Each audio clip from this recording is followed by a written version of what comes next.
Magandang umaga pong muli sa inyong pong lahat. Muli po narito po ako para po dun po sa mga bagong kapahayagan po ng ating banal na Espiritu Santo. At yun nga pong karugtong po ng kapahayagan ko sa nilalaman ng ating banal na libro ay sa mga susunod ko na lamang po ipagpapatuloy ang kapahayagan po ng ating banal na Espiritu Santo nung isa pong linggo. Ayun nga po kung ilang taon na nga po yung atin pong sanlibutan, yung kung saan po tayo naninirahan dito po sa ibaba. Hindi po kasali dito yung bilang po yung nag-umpisa po ang mundo doon po sa kalawakan. Ayon nga po sa kanya ay ang atin daw pong sanlibutan ay mayroon na pong 19,000 at 550 taon po.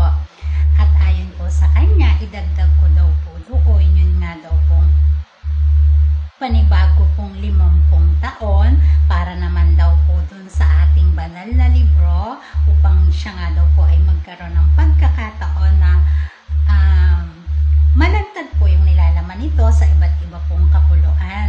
So, kung ngayon po ay 19,550 years, idagdag po natin yung 50 taon sa taon daw pong 19,600 years. Ayon po sa ating banal na Espiritu Santo ay mararamdaman daw po natin yung sinasabing umpisa po. Yun po ay umpisa pa lamang po nung sinasabi pong paghatol sa sanlibutan. Hindi naman po ibig sabihin na pagdating po ng 19,600 years na kung sa panahon po ngayon, ayun po ay papatak sa taon pong 2075. Yun po ay umpisa, doon daw po talaga natin mararamdaman at masasabi po natin na talagang ito na yung sinasabing paghatol. At yun naman pong, dahil nga po ang banal na libro ay may 1 taon na po, yung natitira pong 49 na taon po, ayun po ang sinasabing mararamdaman naman natin talaga yung sinasabing paghuhukom. Yun nga po yung matitindi pong mga trahedya, sakuna, mga pagsabog, pagyanig, ang tubig, ang apoy, ang lahat po na yan ay mararamdaman po natin sa loob po ng 49 na taon po, ay patindi po ng patindi. At nandyan na po yung lahat, ang mga iba't ibang uri ng karamdaman, ang sobrang kahirapan po. At ayon nga po sa ating banal na Espiritu Santo, marahil daw po ang marami sa atin ay maiisip natin na ang tagal pa naman yan. So 50 ako ngayon, so kung another 50 pa, so 100, hindi ko naaabutin yan. Ang nais pong ipabatid po ng ating banal na Espiritu Santo po, na niisa po sa atin, ay wala pong makakaligtas po sa sinasabing paghatol at paghuhukom po. Ayon po sa kanya, halimbawa po si Pedro ay nabuhay po ng 100 beses po sa panahong ito. So, 100 beses po siyang nabuhay, namatay. So, ito pong si Pedro, ang namamahinga lamang po sa kanya ay yung mga katawan na ginamit niya. Pero yung kanya pong espiritu ay nagpapabalik-balik po. Dahil nga po, naiisilang, kaya po, naborado po ang lahat ng ala-ala once na ikaw ay isinilang. Pero kung si Pedro po ay 100 beses na isinilang at pumanaw, meron po siyang 100 katawan na ginamit at tinuluyan ang kanyang espiritu. Kung si Pedro po ay sa 100 beses na nabuhay, ay palagi po niyang pinipili ang buhay po patungo po doon sa kadiliman. Yung 100 piraso po ng katawan na ginamit po ng kanyang espiritu, yun po ay 100 piraso na yon ay ihahatid po niya dun sa sinasabing himpilan po ng impyerno. Himpilan pa lang po yon dahil ayon po sa ating banal na Espiritu Santo, hanggang sa mga oras pong ito, wala pa pong naliligo sa sinasabi pong dagat po ng impyerno. May isa pong himpilan. Kaya po ang isang espiritu ay pinahihintulutang magpabalik-balik-balik po dahil para po siyang sinasala na sige bumalik ka dahil baka sakali na sa 101 mong pagbalik may isang katauhan kang mas pipiliin mo na ang doon ka naman sa liwanag. Ayun po ay ayon po sa ating banal na Espiritu Santo. Dahil nga po, pag dumating po yung sinasabing pagwawakas ng kasamaan sa mundo, yung pong paghatol, ang lahat po ng nasa himpilan na yun ay sabay-sabay pong ihuhugos doon po sa sinasabi pong dagat po ng impyerno. At sa banal na libro po ay nakasaad dyan at yan po ay hihimay-himayin ko po sa inyo kung paano po ang proseso ng isang pumanaw na patungo po sa dagat ng impyerno at ang pagpanaw po ng isa namang tao na ang kanyang lalakbayin po ay patungo naman po doon po sa sinasabing paraiso sa lupa, ang hardin po ng Eden.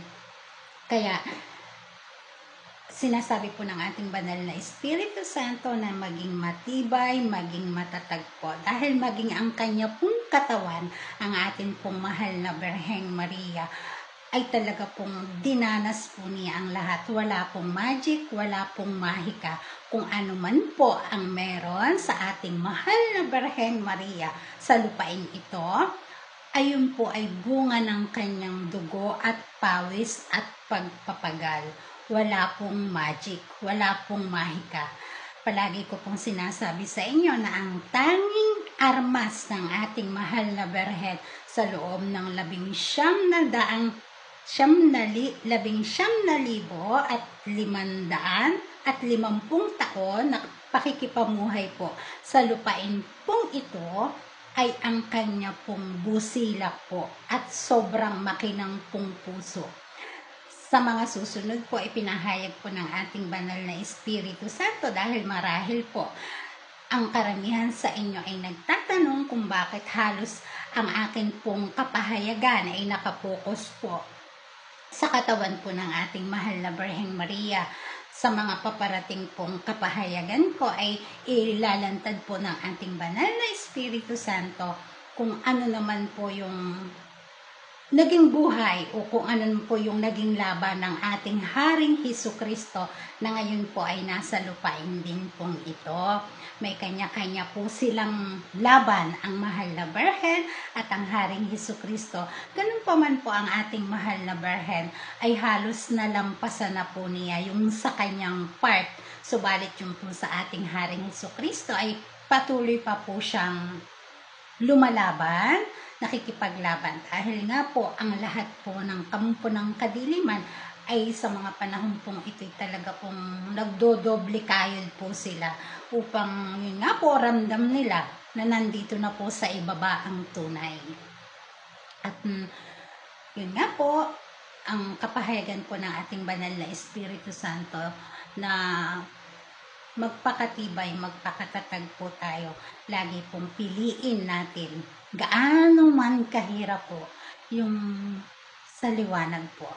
Dahil talaga pong lahat po tayo ay dadaan po dun sa sinasabing paghukom at paghatol po. At yun po ay naandyan na. Simula po ng paghatol, talaga pong nakakapanghilakbot. At yan po ihahayag ko po sa inyo sa mga sunod ko po na kapahayagan. Ninais lang po ng ating banal na Espiritu Santo na ipahayag ko po sa lahat na yun nga po, pumanaw ka man, lahat po ay dadaan po sa paghatol at paghuhukom. Hanggang dito na lamang po, wala na po tayong oras. Muli po, ako po ang inyong abang lingkod. Wala po akong ipinakikilala na kahit na ano para po sa aking sarili.